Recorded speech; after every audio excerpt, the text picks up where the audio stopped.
ఈ ఒక్క హియరింగ్ తో కేసుని గ్యారంటీగా క్లోజ్ చేయించేవాడిని. నేను కష్టపడి ట్రైనింగ్ ఇచ్చిన సాక్ష్యాన్ని కోర్టులో కంప్లీట్ గా మార్చేశారు. డిఫెన్స్ మనం అనుకున్న విధంగా లేదు కదా. అలాంటి వాడిని తను కాపాడుతుందని తెలుసుకుంటే. ఇలా చూడు, మనం చేసే పని అటువంటిది. ఇవన్నీ పట్టించుకోకూడదు. మనమంతా ప్రొఫెషనల్స్. తను చేసింది కరెక్ట్ అని చెప్పడానికి నన్ను ఇక్కడికి పిలిచారా? ఎవరి కోసమో న్యాయం చెప్పడం గానీ లేదా ఇందులో రిఫరీగా ఉండడం గానీ నాకు ఇష్టం లేదు. ఒక విషయం మాత్రం చెప్తాను విను. కేసు ఇవాళ వస్తుంది, రేపు పోతుంది. కానీ మీరు మీ జీవితాన్ని పాడు చేసుకోవద్దు. ఇంకా ఎన్నాళ్ళరా మీరిద్దరూ విడివిడిగా పడుకుంటారు?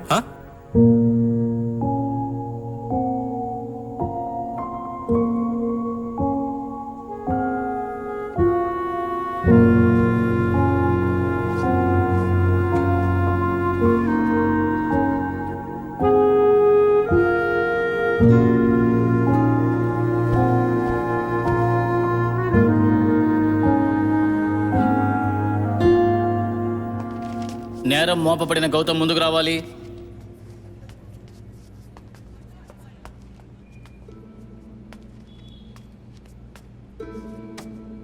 నేను అడిగే ప్రశ్నలకి నువ్వు కరెక్ట్గా సమాధానం చెప్పాలి.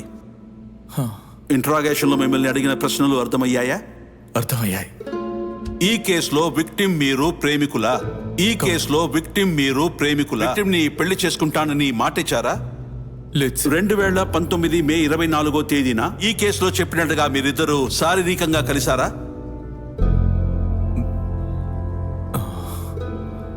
విక్టిమ్ కి బలవంతంగా మద్యపానం ఇచ్చారా? లేదు సార్. ఈ కేసులో విక్టిమ్ కి మీరంటే ఇష్టం ఉందన్న విషయం మీకు ముందే తెలుసా? ఏదో ఒక ప్రశ్న నిన్ను సమస్యల్లోకి తోస్తుందని అనిపించినప్పుడు అందులో నిజమున్నా కూడా అందుకు లేదు, నాకు తెలియదని చెప్పాలి. లేదు, నాకు తెలీదు. మీరేదైనా చెప్పాలనుకుంటే చెప్పొచ్చు. సార్, అనుష నాకు మంచి ఫ్రెండ్. నేను తనని కావాలని మోసం చేయలేదు. నన్ను క్షమించండి.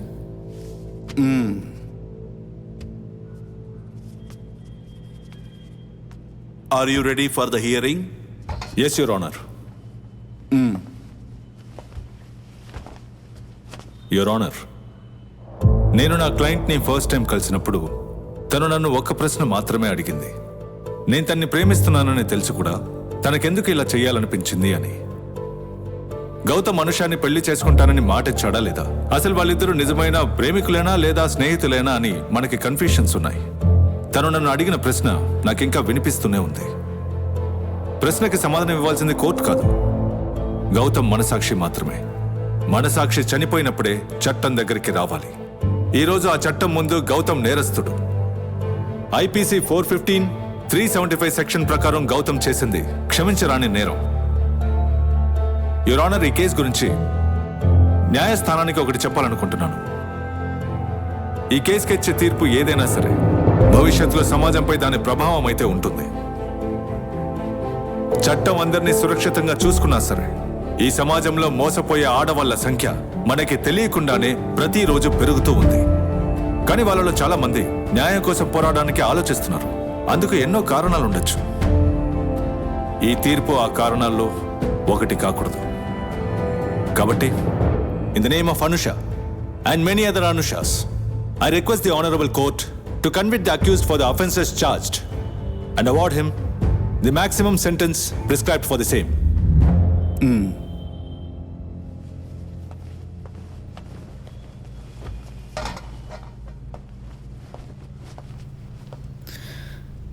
యువర్ ఆనర్, ఇండియన్ కాన్స్టిట్యూషన్ కి చెందిన ఆర్టికల్ 14లో చట్టం దగ్గరికి న్యాయం కోసం ఒక పురుషుడు వచ్చినా స్త్రీ వచ్చినా వాళ్ళకి రక్షణ కలిగిస్తామని హామీ ఇస్తుంది.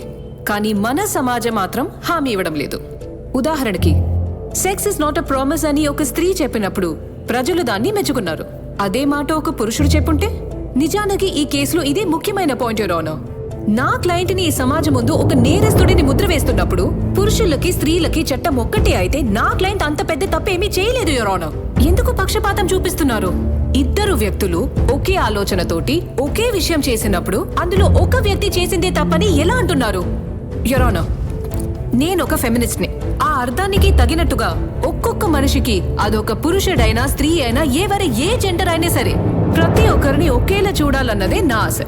ఈ సమాజంలో నాలాంటి ఆడవాళ్లు ప్రతిరోజు న్యాయం కోసం పోరాడుతూనే ఉన్నారు. అలాగే ప్రతి పురుషునికి తన వైపున న్యాయాన్ని చెప్తూ ఆయనకి దక్కాల్సిన న్యాయాన్ని మరుగున పడకుండా చేయాలి. మా సంరక్షణ కోసమే ఇలాంటి నియమాన్ని తీసుకొచ్చారనే విషయం మాకు తెలుసు. ఒక్క స్త్రీ మిస్యూజ్ చేసినా కూడా బాధింపబడేది ఒక నిరపరాధ యోరోనో. కానీ ఇదే సమాజం ఆ రోజు మాకు వ్యతిరేకంగా మాట్లాడుతుంది. అందువల్ల ఇలాంటి ఒక్క తప్పుడు కేసు కూడా రాకుండా చూసుకోవడం ఒక స్త్రీ చేతిలోనే ఉంది యోరోనో. యోరోనో, చట్టాన్ని మిస్యూజ్ చేసి నా క్లయింట్ని నేరస్తుడిగా ప్రూవ్ చేయాలని ప్రాసిక్యూషన్ ట్రై చేస్తుంది. కానీ న్యాయస్థానం అర్థం చేసుకుని నిర్దోషి అయిన నా క్లయింట్కి ఎటువంటి శిక్ష పడకుండా కాపాడుతుందని నమ్ముతున్నాను.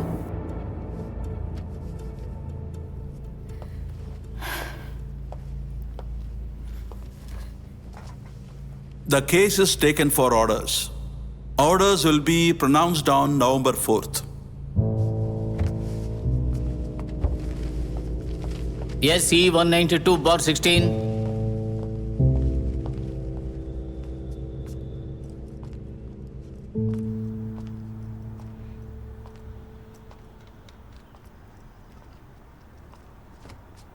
ఏంటకా? మధు, నేను నీతో ఒక ముఖ్యమైన విషయం మాట్లాడాలి. కూర్చుంటకా.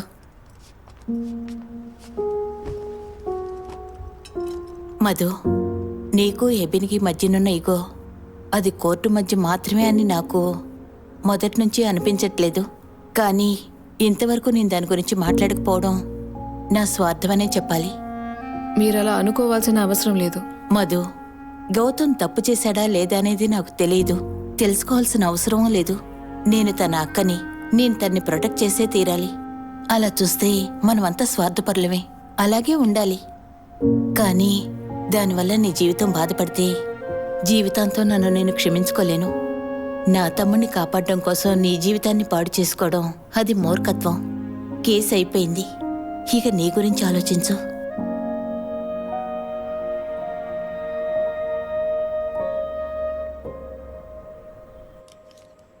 మళ్ళీ జాయిన్ అవ్వమని ఈమెని ఆఫీస్ వాళ్ళు పిలుస్తున్నారు. కానీ తనకి వెళ్ళడం ఇష్టం లేదు. భయపడి దాక్కోవడానికి మేమేం తప్పు చేశాం?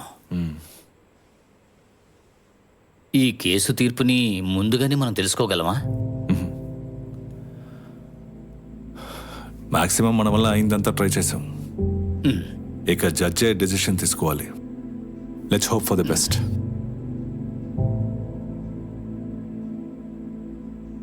నేను అనుషాతో కొంచెం ఒంటరిగా మాట్లాడాలి. మాట్లాడండి.